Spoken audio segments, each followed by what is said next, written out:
Alright guys, here's another awesome keyboard build. This is the Ajaz X VARO AC067 DIY keyboard kit. And this is actually a readily available keyboard that's on sale right now for $145, so check the link down below if you're interested. Now moving into the box, we get a 2.4G wireless receiver and a USB-C daughterboard, and we actually get two sets here just in case one breaks, so plus one for redundancy. Next we get case foam and plate foam, and the brains of the keyboard, the PCB. So this is a hot swappable version, but you can also get a soldered version. It's got 5-pin support, RGB lighting, and a switch for wireless connectivity. And surprisingly, this PCB does not support screw-in stabilizers, but you'll see later that it's not going to be an issue. And lastly, we have the sockets for the battery and the daughterboard. A braided cable and a tool for keycap and switch removal are also included, but let's take a look at the case. So here we have the anodized aluminum case in the blue color. And on the bottom, we've got some nice feet, and you've got this really nice brass weight on the bottom that's nice and reflective. And there's actually going to be two versions. This is the brass version, but there's also a version called the Sands, which gives you a nice cool mountain design instead. But now let's take off the top frame and check out that aluminum frame. It's nice and light, and you can see all these flex cuts all over the place for that flexibility. You also get built-in standoffs, so you don't have to worry about screwing them in yourself. And finally, we have the bottom of the case, where we have a 2000 mAh battery with this plastic adhesive to protect it. Now for these bottom gaskets, they actually remind me of the Keychron Q boards because of the properties of these foam pieces. The density is quite mild, and there's a good amount of compression, so I'm excited to see the flex of this keyboard when it's fully built. Meanwhile, the top case has the standard dense pour-on foam as well as extra foam pieces so that the plate doesn't scratch the case, which is pretty cool. And you can also see that there are a few empty spots, and you're actually given 4 extra pieces of pour-on foam to fill these spots. But according to Taya Types, having foam in these areas doesn't really make a difference for the gasket mount, so I'm going to be leaving them out. Alright, now that we've seen it all, let's start building by first stacking the plate foam on top of the PCB, then screwing the plate on top. Once all 6 screws are screwed in, it should look nice and flush all around, and now we can move to the stabilizers, which are included in the box. So these plate stabs are actually pretty high quality, and there's no need to cut off any stem legs since they're all flat, and we will be lubing these with Krytox 205 grade 0 as usual, putting in a good amount so that there's no rattle when we test it later. Now I've seen a lot of plate stabilizers, and I gotta say this one takes the cake for being the most solid, because when I put it into the plate, there's absolutely no wiggle room whatsoever.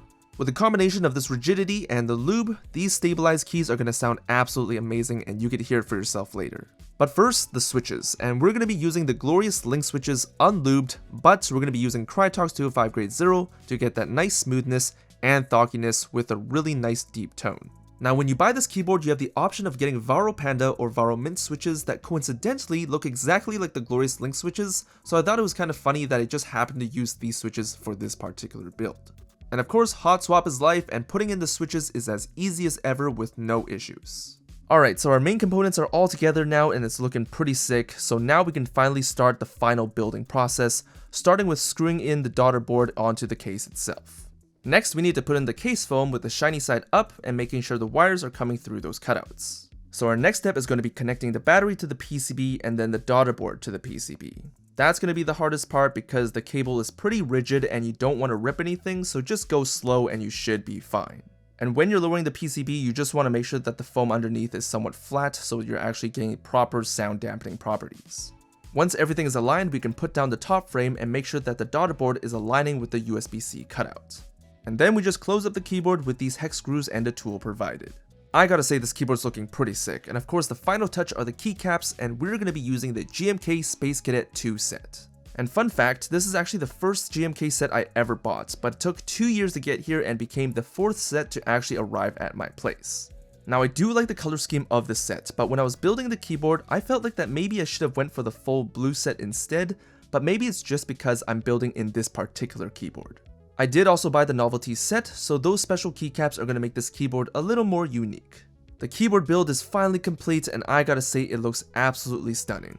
The design is simple, it's clean, and the quality is all there just how I like it. Next is the sound test, and you guys are going to be shocked because this keyboard only has case foam, plate foam, and lubed link switches, but it sounds like there's way more inside the keyboard, so have a listen for yourselves.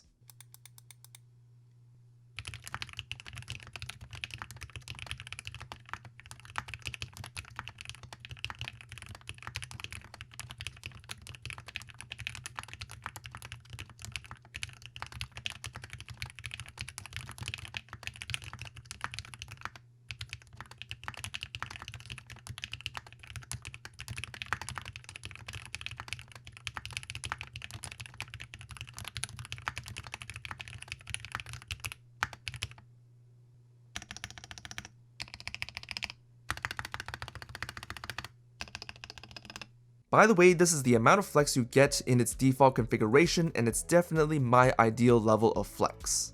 And last but not least, we have the AJAZ software for this keyboard, where you can remap basically any of the keys to anything you want, whether it's macro keys, media keys, or even mouse keys, and you can also disable the key as well. You also have the function layer, where you can visibly see all the secondary features available to you on the fly. You also have a bunch of lighting effects to choose from, and you can also choose the amount of time before the keyboard goes to sleep mode. And of course, macro making is as simple as ever. Overall, this keyboard is awesome. It's priced right, the quality is all there, it looks amazing, and sounds fantastic as well. So let me know what you guys think about this keyboard. Thanks for watching, and I'll see you guys later. Peace.